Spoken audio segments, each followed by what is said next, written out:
Chagos. I mean, most places only handle one. Now, are these things that you would turn George on to, or did he have pretty much a staple of an idea of what he No, wanted to sell? when I got there, when I went there 3 years ago, he had it pretty much under.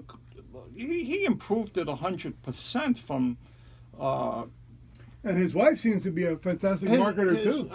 Mariana took over the grocery buying, and she's doing a really, really nice Because job. it's very brands that are very provocative. Right now I'm having a steak sauce, for instance, that it's got bourbon in it.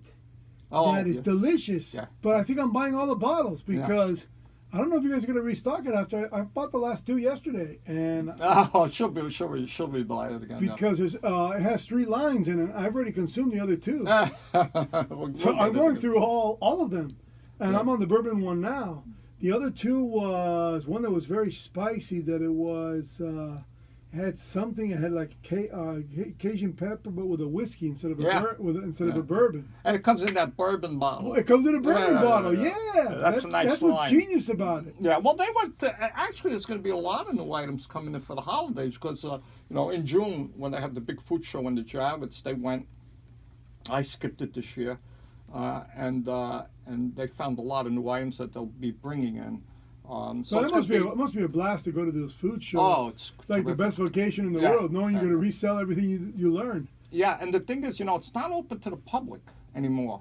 Years ago, in the Javits, you could, if you were... We're talking the Javits Center in New York. Yeah, in the Javits Center, you could go in and buy a ticket for $30, $35 and go in, but they don't allow it no more. Now you have to own a business and you have to register. A membership of the association, I suppose. Yeah, you have to be because it's so crowded now.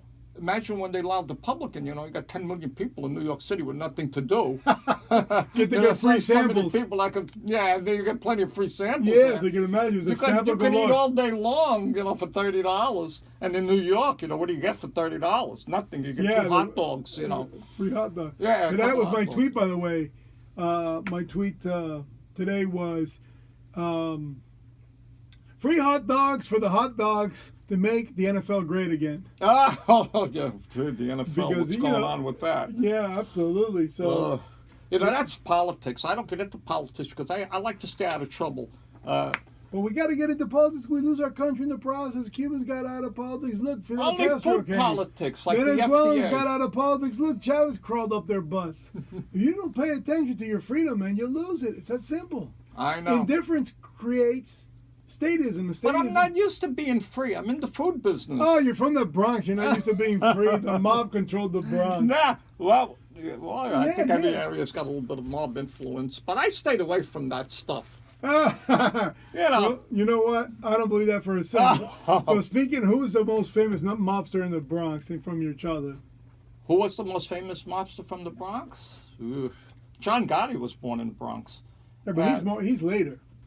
Yeah, he's later. an 80s guy, but I'm talking about... They're coming out with the movie in December.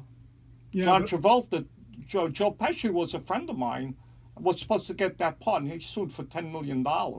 He wanted to be Gotti? No, he had a contract with them. Also, he was and Gotti. They reneged on it. Wow, man, he's got the perfect accent. Who and he so was gaining weight. You think Travolta can play that part? The film is already almost done. Also, Travolta. It's coming out in December. And it's not an HBO, it's a regular feature film? Yeah, it's going to be a good, it's going to be in the movies. It's going to be a good so movie. It's not an HBO production. And Travolta would be good for it. If you saw the movie Get Shorty, yeah, he played a good part as a gangster, so he'll be good in it. Yeah, man. Yeah. What the... Now, as far as Travolta concerned, is Travolta's from New York as well, or no? Who? John Travolta. Now, where's he from? No, I don't think he's from New York. No? No, Joe Pesci's from Jersey. Yeah. And then he went to California. And then he got the job across the street from my store on Arthur Avenue. It was actually Hoffman. And that restaurant's still there, but it's a different owner. Yeah. Because when Hoffman, does it have a green awning? No, Amici's? Yeah. No, it used to be Michael's. And the movie Marty was filmed. All the bar scenes you see in the movie Marty that won the Academy Award in 1955 with Ernest Borgnine, not only the movie won Best Movie, Ernest Borgnine won Best Actor. And because it was filmed all over our neighborhood, which you could walk the whole neighborhood in a half an hour, The butcher shop scenes were filmed in the butcher shop where my father apprenticed as a butcher, Wow. which is not there no more, Timmy's Meat Market. And the restaurant used to be Michael's, where we used to eat when we were kids. So I opened up a store right across the street from there. And already the name was changed to Amici's. And this was Joe Pesci went to work.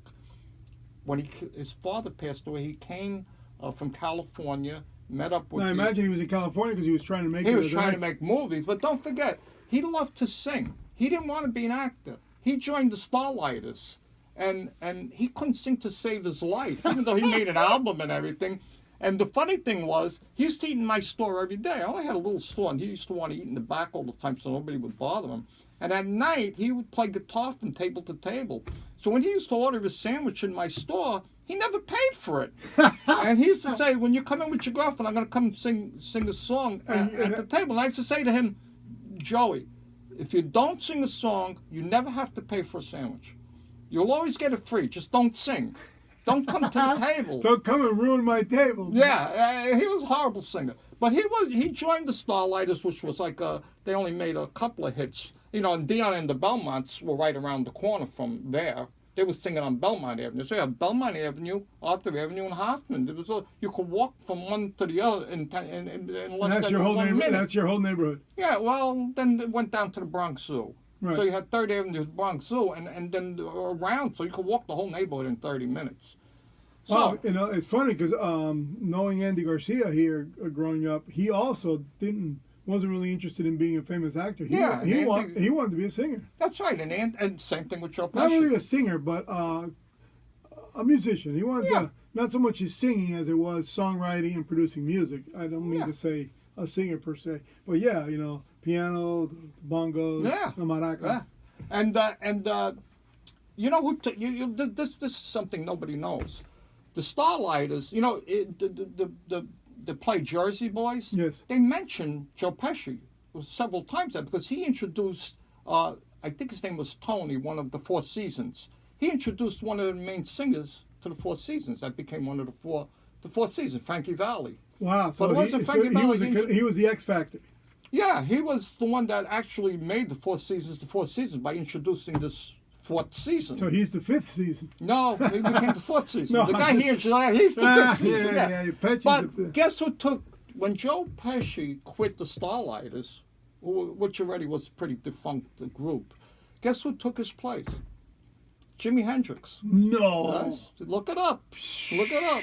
Jimi Hendrix. Now, was that his way of leapfrogging into the prime time? I mean, he obviously was a stepping stone for him because Jimi Hendrix is known Well, as... he was in commercials when he was a baby. Well, you know, but what did you get in the 60s? So how did Jimi Hendrix end up as a... How did Jimi Hendrix end up in commercials? No. Joe Pesci. Oh, commercials Pesci. when he was a baby. Oh, Lord. So, but yeah, the first commercial that was done on TV, Boulevard, was the first commercial. They paid $30 to do the commercial. That's how much a commercial cost when Boulevard did that. In Manhattan, for that huge audience. Yeah, I guess, wherever the first TV station was, Boulevard was the first. Boulevard Watch was the first commercial that ever aired. From what I hear, that was like $30 they paid. But how many people had TVs? Yeah, nobody had TVs. Nobody. Well, that ties into my personal story. When we founded La CMQ, which was the NBC radio affiliate in Havana in '33, we had the pleasure and the honor and I guess the opportunity to develop television when it came in 1950. And we also had to bring in a partner with bigger bucks. He was known as Gourmet Mestre. And Gourmet had to buy all the TVs. And what did he do? He didn't sell them to people. He put them in people's storefronts. So you'd be walking down the sidewalk looking at television and have to stop and say, wow, there's a show. And then develop the appetite for wanting to have one of those boxes. And there they sat in people's storefronts, clothing stores, barber shops, bars, restaurants. Did that in Manhattan too. And you had to entice people to want to buy a box that had stuff moving in it. All people the thought it was not even stores live. would have like 10 TVs in the windows on, and you would see a crowd standing in front of them. Well, there's pictures like that in remember Havana. those. Imagine the same dress, same attire, same hats, fedoras. People Yeah, dressed in suits. unbelievable. Cuba ran synonymously with New York in terms of fashion and popularity of gadgets and appliances and stuff. So we were part of that. So when you say those stories, you had to buy the TV, but you didn't sell. Nobody had one. It reminds me of what Gourmet did. And when you walk into the Golden Hog, you're walking into time warp, because we have things that you would have seen 50 years ago that you don't see no more, like guanciale. Pancetta, everybody uses pancetta in place of guanciale because you haven't seen guanciale in so many years. Well, explain to the audience what those two things are. Yeah, and the people on Key Biscayne, Miami Beach, they travel a lot and they see these things in Europe and everything. So we're basically tying a knot here. We're associating the market that used to go to Epicure to come to Golden Hog. Yes, exactly. So cross the bridge and enjoy Key Biscayne, not only as a community, but what I always say, we're also a personality. And if you loved Epicure, I think you should love Golden Hog. And we want you to come and enjoy Golden Hog. And the only way to get you to come to Golden Hog, so you can maybe run into MacontheRock. Yeah, and if you can't get here, call me up. I'll come and pick you up. Then you come see Carmine the Butcher. He'll tell you where MacontheRock is. The funny thing is, yesterday, and this is the truth, there's still about 10% of people that live on Key Biscayne do not know where we are. Yesterday, I had a woman come in, and she was just shaking her head in awe, saying, "I never seen such a beautiful place." She said, "This is just like me being back in New York again." I said, "Well, we did originally come from New York." And I said, "So you're new on the island?" And she said, "No, I've been here for 12 years." I said, "What rock yeah. are you sleeping under?" I said, "Yeah." I said, "You're here for 12 years?" I said, "You don't know, this is the first time you're ever in here?" She said, since I don't shop at 7-Eleven, I never thought there was stuff back there. No, you know what she said? She was a very nice woman. She said, "Well, I have a house in Coral Gables," and I stay there most of the time. I said, "But still 12 years." Yeah, okay. I said, "How many times That do you explains. She said, "Well, I come here, every couple of months." I said, "But still 12 years. You should have found this place." She goes, "Well, now that I know," she said, "I'll be coming all the time." And she was looking around the store. We have the new addition, which is the meat and the fish, and we have a juice bar. And if you want a steak, let's say. How about if I don't sing? Will I get free subs? If what? If I don't sing, if I take the Joe Pesci oath, and I promise not to sing in front of your. If you promise not to sing, we'll probably give you the whole store. But so if I serenade Carmine the Butcher at the cheese stand, I'll move back to the Bronx. I get free ships? I get free ships. I would move back to the Bronx then. That would be the only thing that would get me to move back to the Bronx. Could you imagine him singing? Oh, farewell. I wish I knew the words of the song. I'd give it a shot, but I don't know the words. That sounds like from The Sound of Music. Yeah. That's been ringing in my hair lately because it's coming to the Fort Lauderdale Theater. It is? And I don't want to go see it. Wow, I mean, it's a good... Sound of Music, I don't think I could sit there and try to reminisce of what it was like to watch it. Oh, my God. And because I remember watching it, I remember dearly. It was right close to Christmas time. They would always put it on. Yeah, it was a great movie. I don't know. I'm afraid to trample on that memory. Even though I'm losing my memory anyway, maybe I should. Maybe you should reinvigorate. We all are. Don't feel bad. But I don't know if I want to see it live because it can never be better than what we saw already. Yeah, it was so magical. Yeah, it was just with that crew they had there, and who's the famous? What was her name? My God, Doris Day. No, no, Doris Day was fantastic though. It was it was a contemporary of hers. Yeah, it was.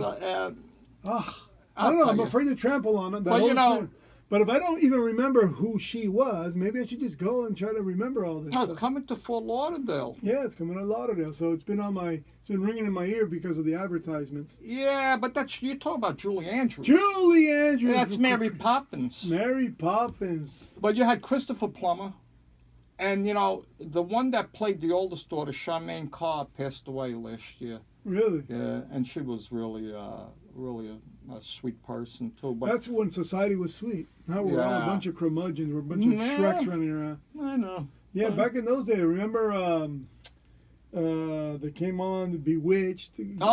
Jimmy. Yeah, that's right. The Hogan's Heroes. Yeah, there was also F Troop. My Boys. The boys. The 4 boys. You had Eight Is Enough. Eight Enough. No, it was right before Bewitched. F Troop. Bewitched. I Dream of Jeannie. Yeah. The Brady Bunch. Yes. The Brady Bunch. That, people. That was more the 70s. I'm thinking it's 70s too, but I'm thinking of, man, he was your classic corporate guy. Come home. He has his 3 boys. and they were like really corny. One was a redhead with the freckles, and they were just happy